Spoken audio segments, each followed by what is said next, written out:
Collective Cast number 7. 7 Habits. Transitions. You're tuned to the Collective Cast.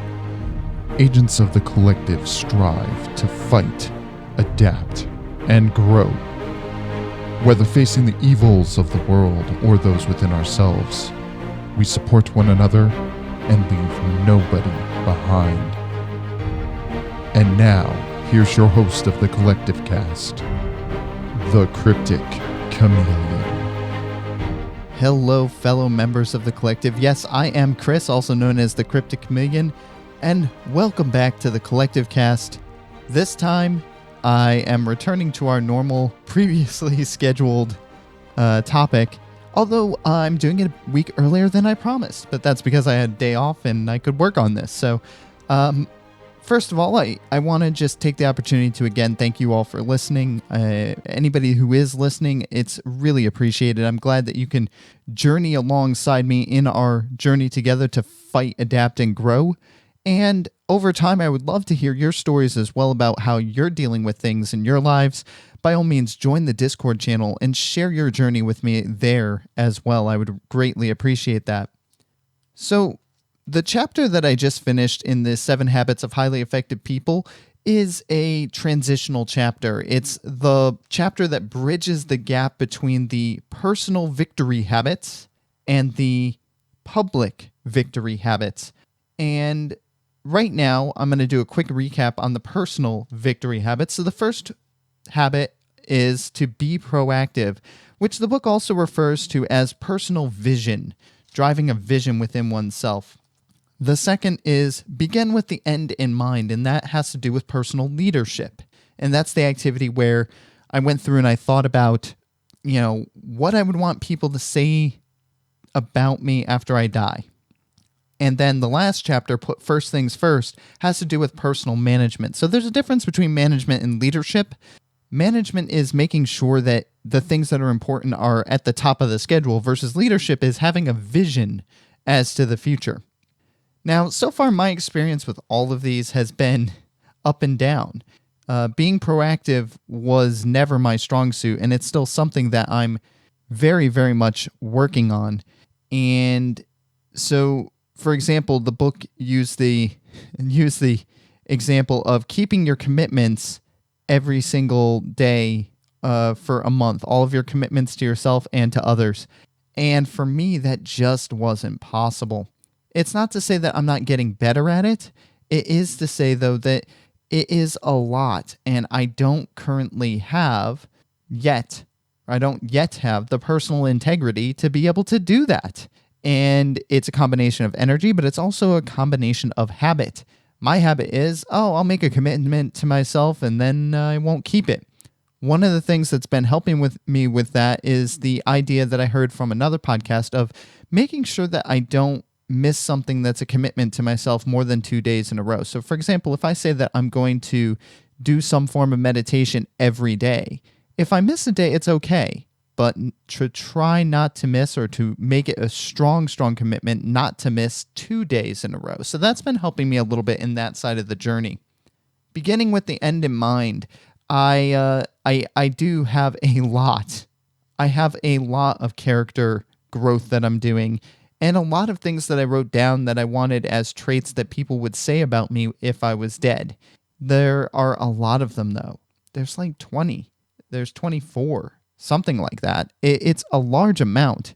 And I actually ran them by a friend, and he's like, well, I mean, those are great if you're God. Those are great if you're Jesus. And I was like, but those are the traits I want to have in myself. And it's like, yeah, but you have to also keep in mind that you're not going to be perfect. And that's something that I also have a hard time with, as I mentioned last time, that if I miss a goal, sometimes I really beat myself up over it. But one of the things that I try to do, and I haven't been doing as much lately, is to read over that list so that I'm always mindful of what direction I want to be heading in. So I always have a clear vision as to where I'm going and who I want to be. And that helps because it gives me some positive thinking for the future. In terms of In terms of putting first things first, that has also been a struggle.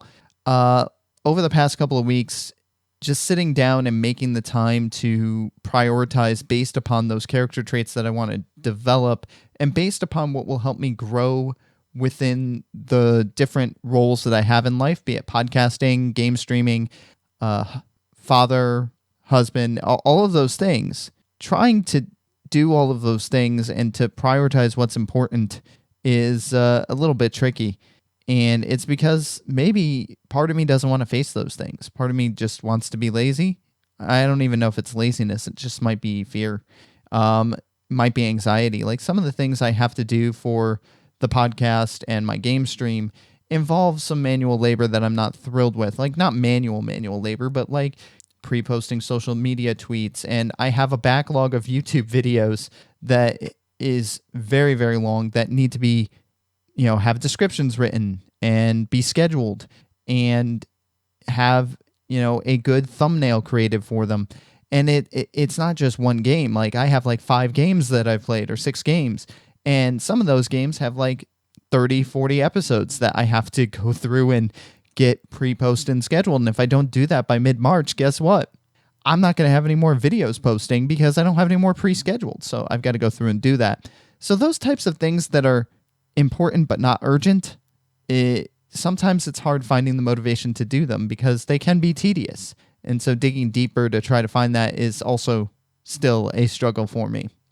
But it's always a struggle. It's always going to be a battle for yourself and for myself. And I need to be mindful of that. And one thing, I will say the one thing that my spouse, soon to be ex-spouse, but still spouse, told me is I had mentioned like, well, when I have my own place, I'm planning on having a specific cleaning day. I'm gonna make sure I tidy up the house every day. And she said, you can do that now. You don't have to wait for your life to start.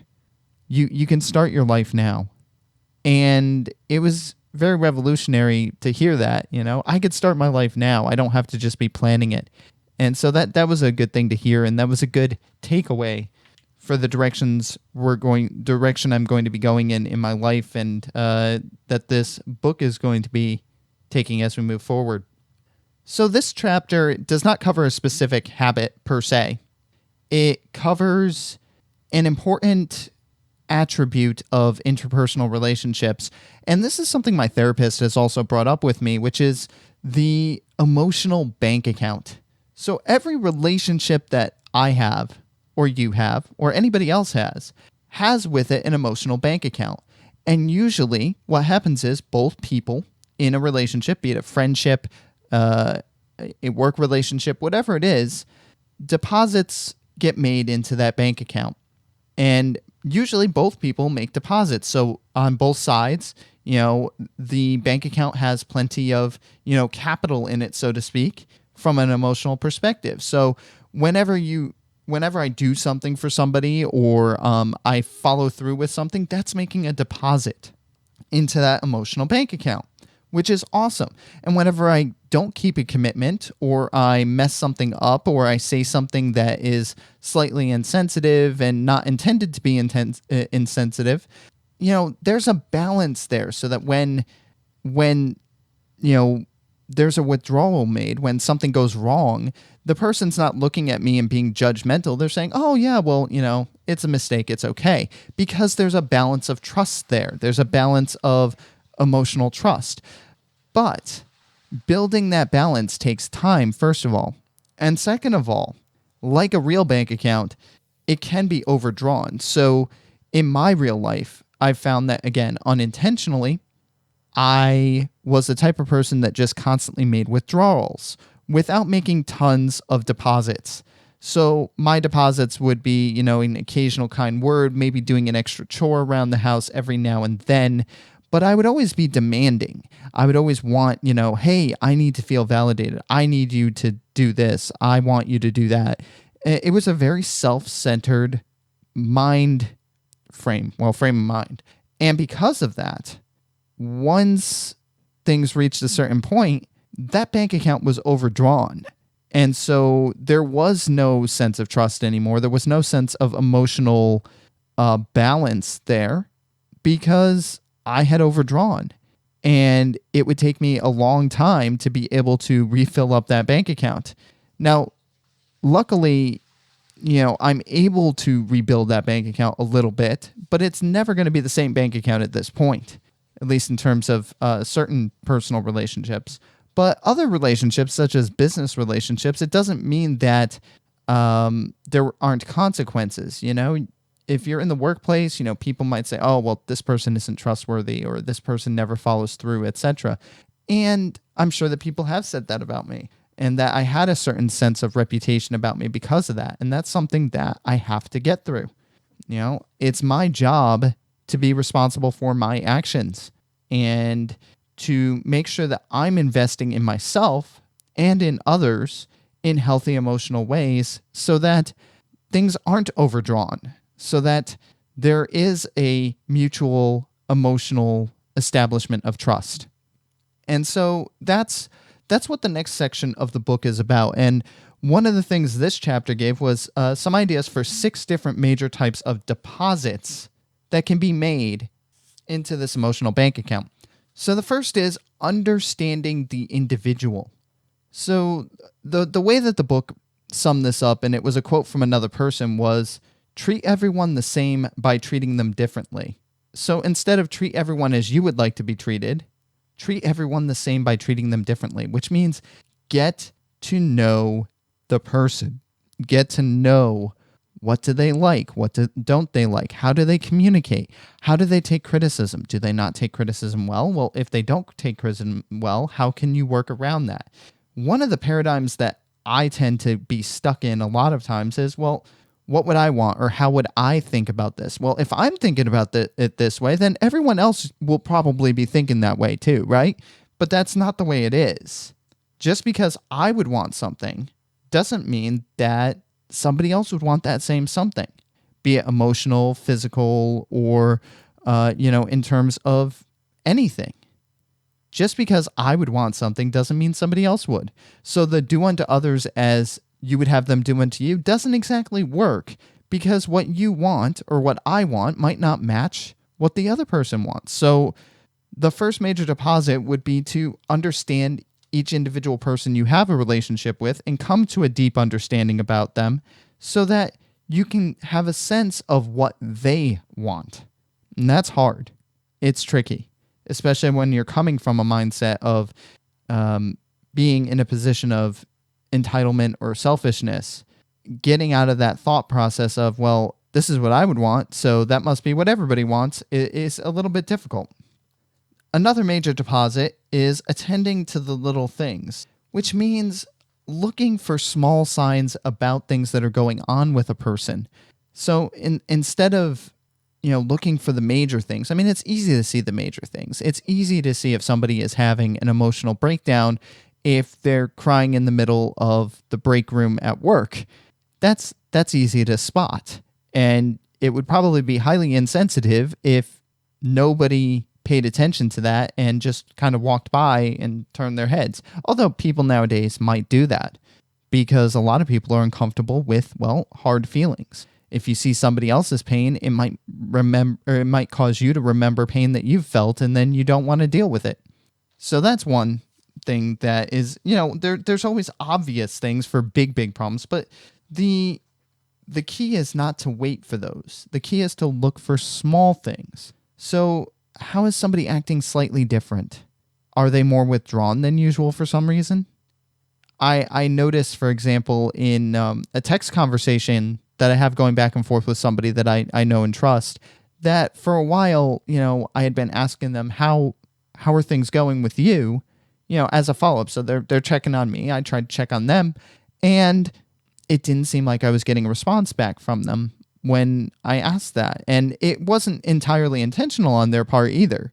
But I did follow up. I said, hey, you know what? I noticed the past few times I've asked to check on you and to see how things are going, and you didn't respond back. And so I'm a little bit concerned. Are you okay? And the person wrote back and let me know why that was happening and some of the hardships that they were experiencing in their life.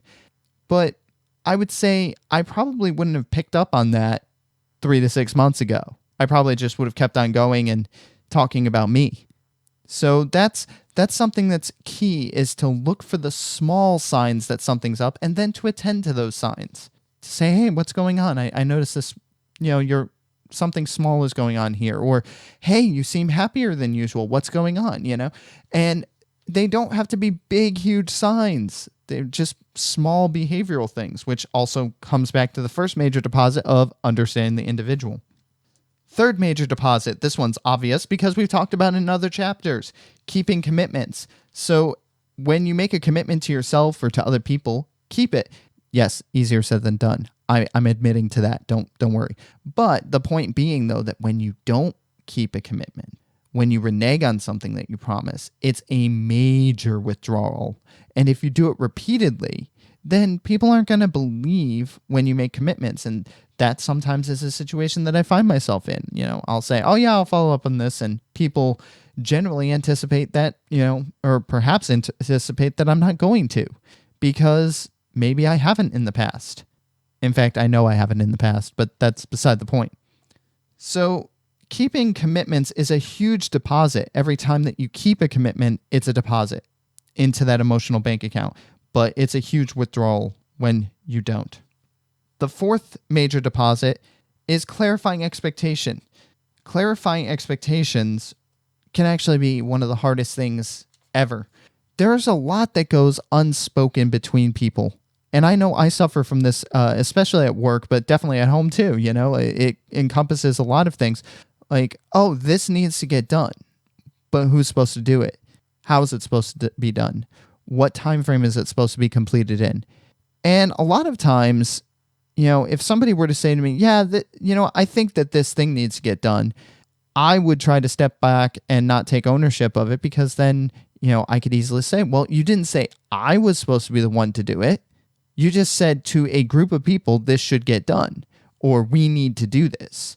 Well, you didn't specify who needed to do what, so I can pass the buck here. And that's the wrong attitude to have. But the point is that I could have just as easily spoken up and said, who is responsible for this?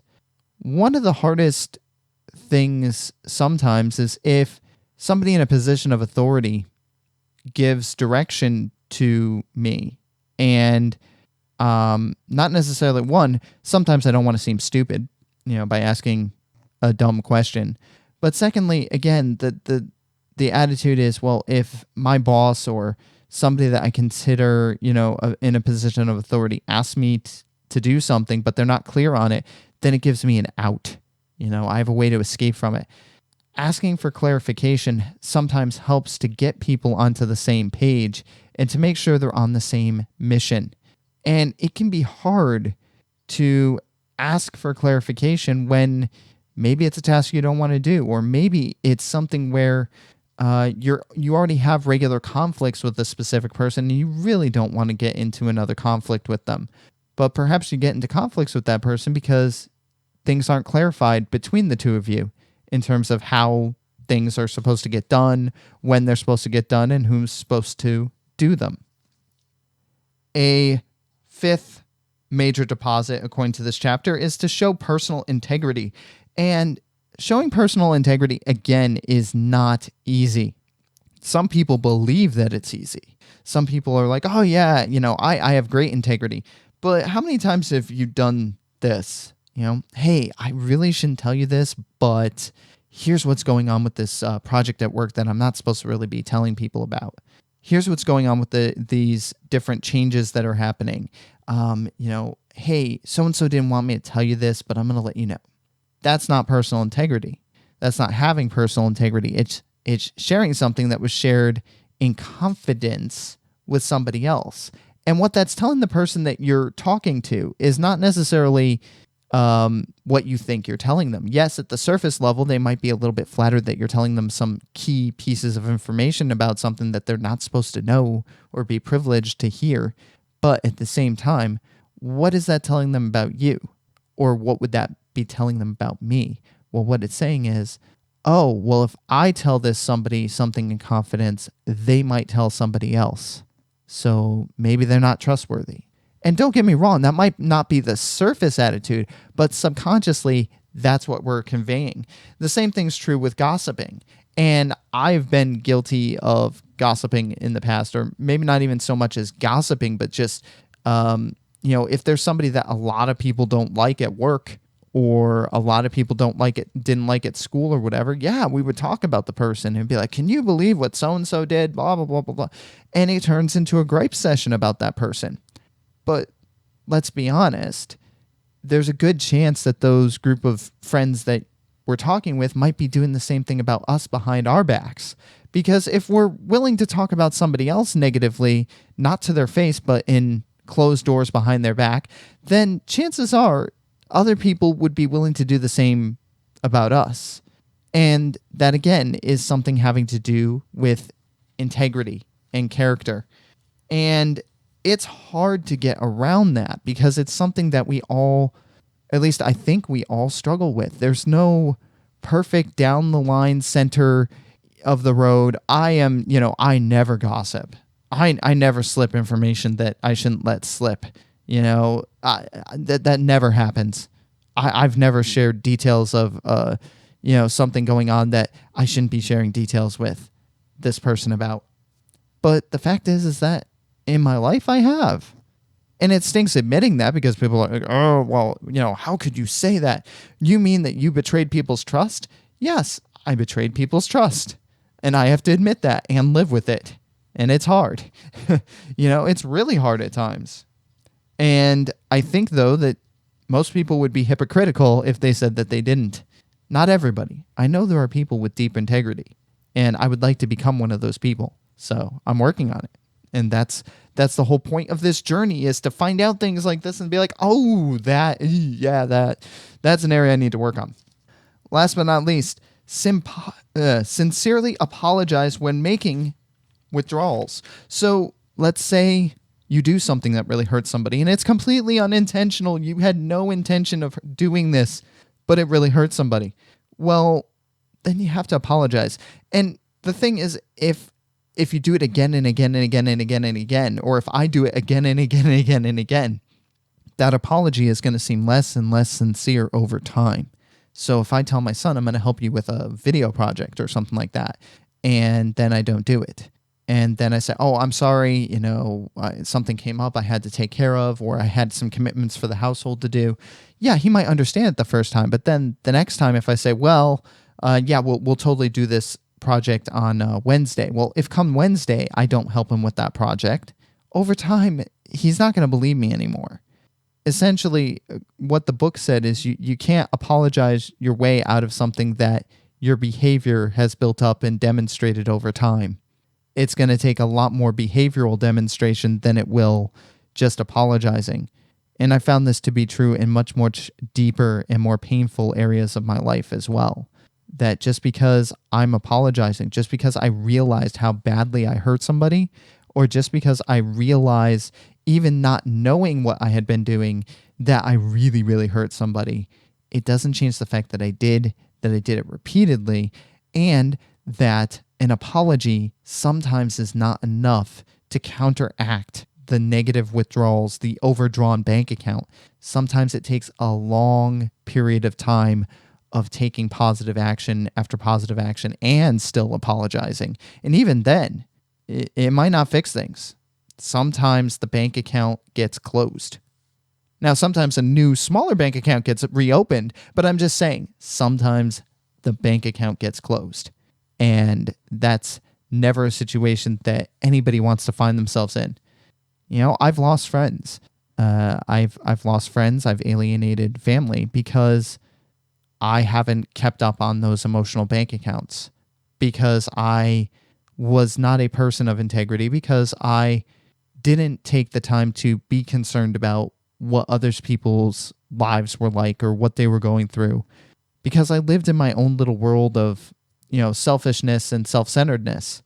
And don't get me wrong, I still live in that world sometimes, a lot more than I would like to admit to. So the emotional bank account is going to be a very important way of thinking about the habits coming forward that are the exterior victories, or the public victory ones, the ones that have to do with having interdependent relationships.